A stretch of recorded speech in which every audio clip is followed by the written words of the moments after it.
On a stormy August morning in 2025, the waters around Haivan Island in the South China Sea simmered with tension.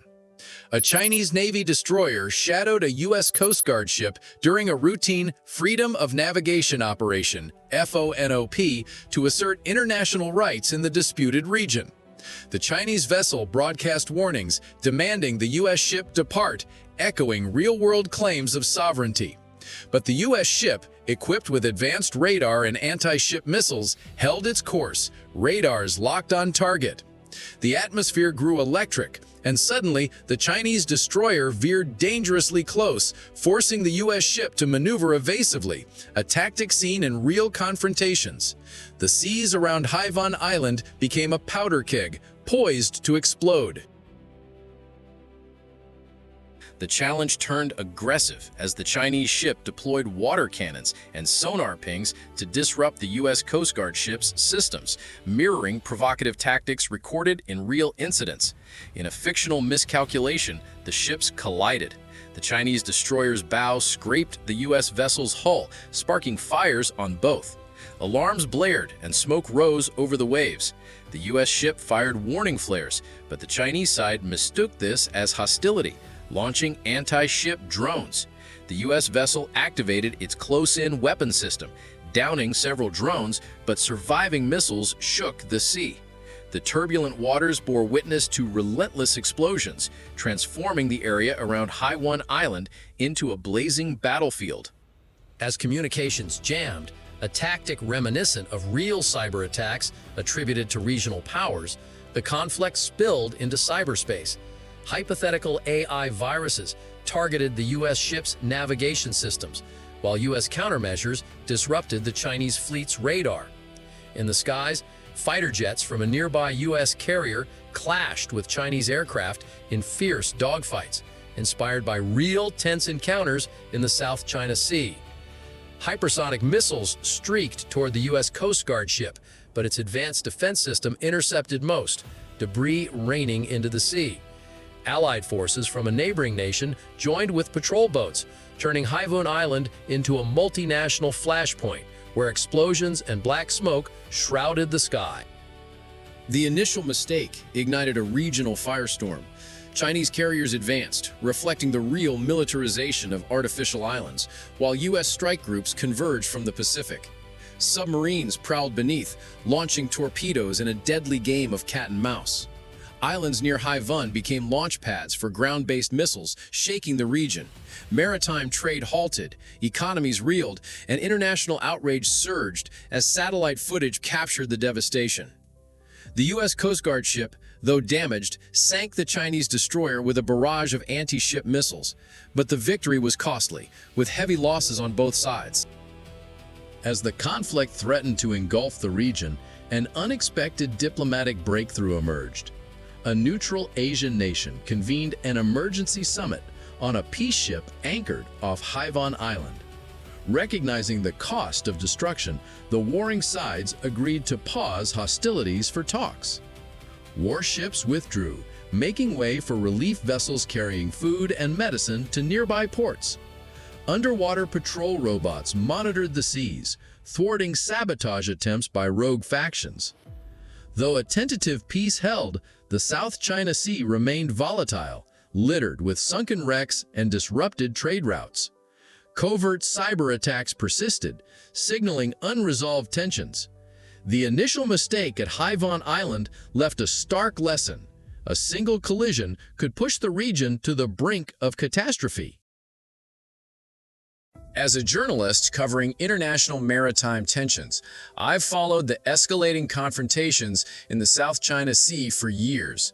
The recent real-world incident near Scarborough Shoal, where Chinese Navy and Coast Guard vessels collided with a Philippine ship while attempting to drive it away, set the stage for heightened U.S. involvement.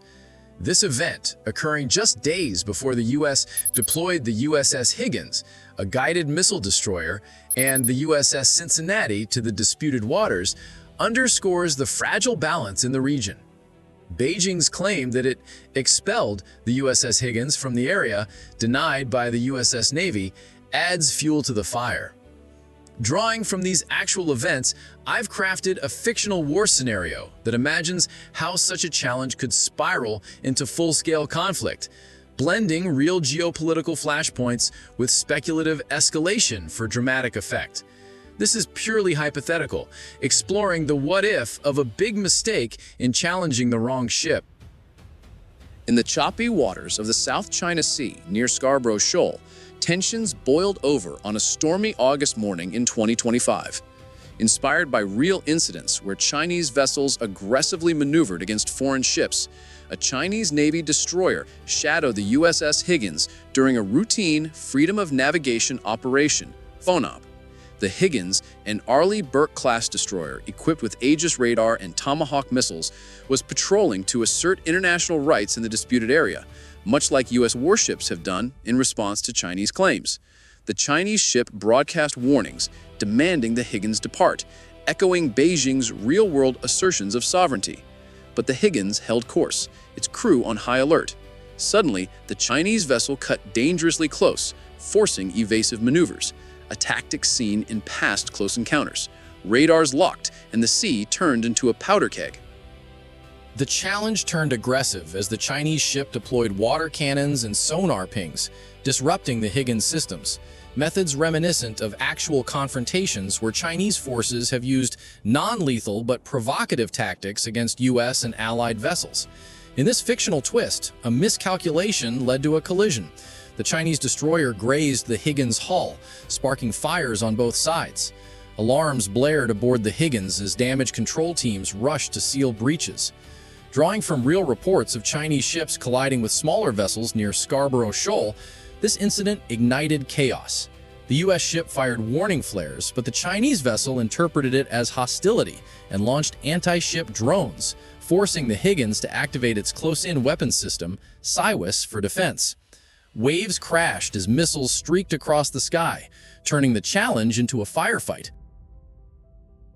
With communications jammed, a tactic echoing real cyber intrusions attributed to Chinese forces in the region, the conflict spilled into the digital realm. Hypothetical AI viruses from the Chinese side targeted the Higgins navigation, while U.S. countermeasures disrupted the opposing fleet's radar. Overhead, fighter jets from a nearby U.S. carrier scrambled, clashing with Chinese aircraft in dogfights inspired by tense aerial encounters over the South China Sea. Hypersonic missiles, like those boasted in Chinese military parades, streaked toward the Higgins, but its Aegis system intercepted most, debris raining into the sea.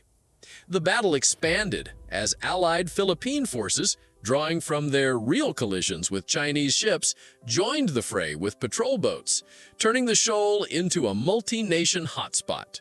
The big mistake unfolded as the skirmish drew in reinforcements. Chinese carriers moved in, echoing Beijing's real militarization of artificial islands, while U.S. strike groups converged from the Pacific.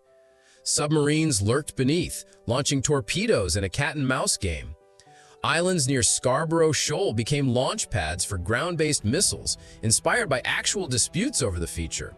Civilian shipping halted, economies trembled, and international outrage mounted as satellite footage, similar to released videos of recent incidents, showed the carnage.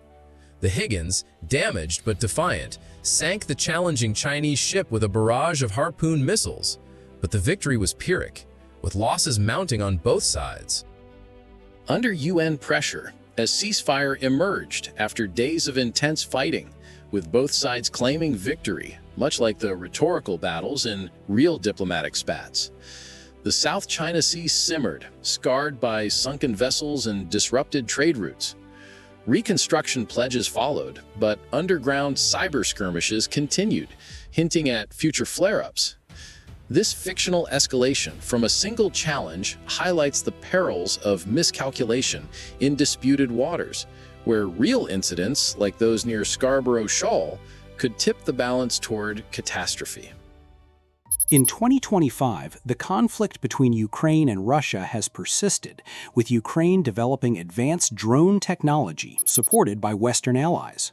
On a summer night, Ukraine launches Operation Skyfire Storm, deploying 93 AI-equipped drones armed with precision missiles in the simultaneous assault on Moscow. The attack transforms Russia's capital into a chaotic inferno, with fires raging, sirens blaring, and civilians in panic. Russia, with its modern air defense systems, struggles to counter the overwhelming drone swarm. This scenario is entirely fictional, inspired by real-world reports of drone attacks, but exaggerated for dramatic and imaginative purposes. At midnight, Russian intelligence satellites detect a swarm of Ukrainian drones approaching from the border, heading straight for Moscow. These drones, dubbed Phantom Hawks, are designed with stealth technology and self-learning AI, capable of evading radar and adapting flight paths in real time. In Kiev, Colonel Olga Petrova, the operations commander, issues the order: turn Moscow into their hell. In Moscow, the Russian president receives an urgent alert. The S-500 air defense system is activated, but the sheer number of 93 drones spreading across the sky like a flock of black crows overwhelms initial defenses. Civilians awaken to the eerie wail of air raid sirens echoing through the city. The first drones strike strategic targets: Vnukovo Airport, government buildings, and power plants. One drone crashes into the Ostankino TV tower, causing a massive explosion and cutting off national broadcasts. Flames light up the night sky, turning Moscow into a sea of fire. Civilians flee in panic, streets clog with traffic, and screams mix with the sound of explosions. From Kyiv, Colonel Petrova monitors the attack via satellite feeds, smiling as the drones evade Russian anti-air missiles. A group of 20 drones targets the Kremlin, but Russian defenses shoot down half, leading to a fierce aerial battle over the capital. Moscow descends into true hell. Skyscrapers burn, bridges collapse under drone-delivered bombs, and Russian emergency teams struggle to extinguish fires amid a rain of missiles. A central character, Sergei Ivanov, a civilian engineer in Moscow, escapes his burning apartment, witnessing the chaos, children crying, ambulances racing, and security forces attempting to evacuate residents. Petrova receives reports that 50 drones have been downed, but 43 remain active, continuing their destruction. Russia deploys Su-57 fighter jets to pursue the drones, but the Ukrainian swarm uses flock tactics to outmaneuver them, scattering in unpredictable patterns. Russia activates the Sky Shield, an advanced laser-based anti-drone system, destroying dozens more drones. The president orders a retaliatory missile strike on Ukrainian bases. Ivanov, now aiding a civilian rescue effort, struggles to contact his family amid disrupted communication networks. Petrova faces a dilemma: press the attack or withdraw. One final drone targets a nuclear power plant near Moscow, triggering a simulated radiation leak that worsens the crisis, though contained by Russian engineers. As dawn breaks, Moscow remains ablaze, with the 93 drones having caused catastrophic damage, hundreds of casualties, and crippled infrastructure.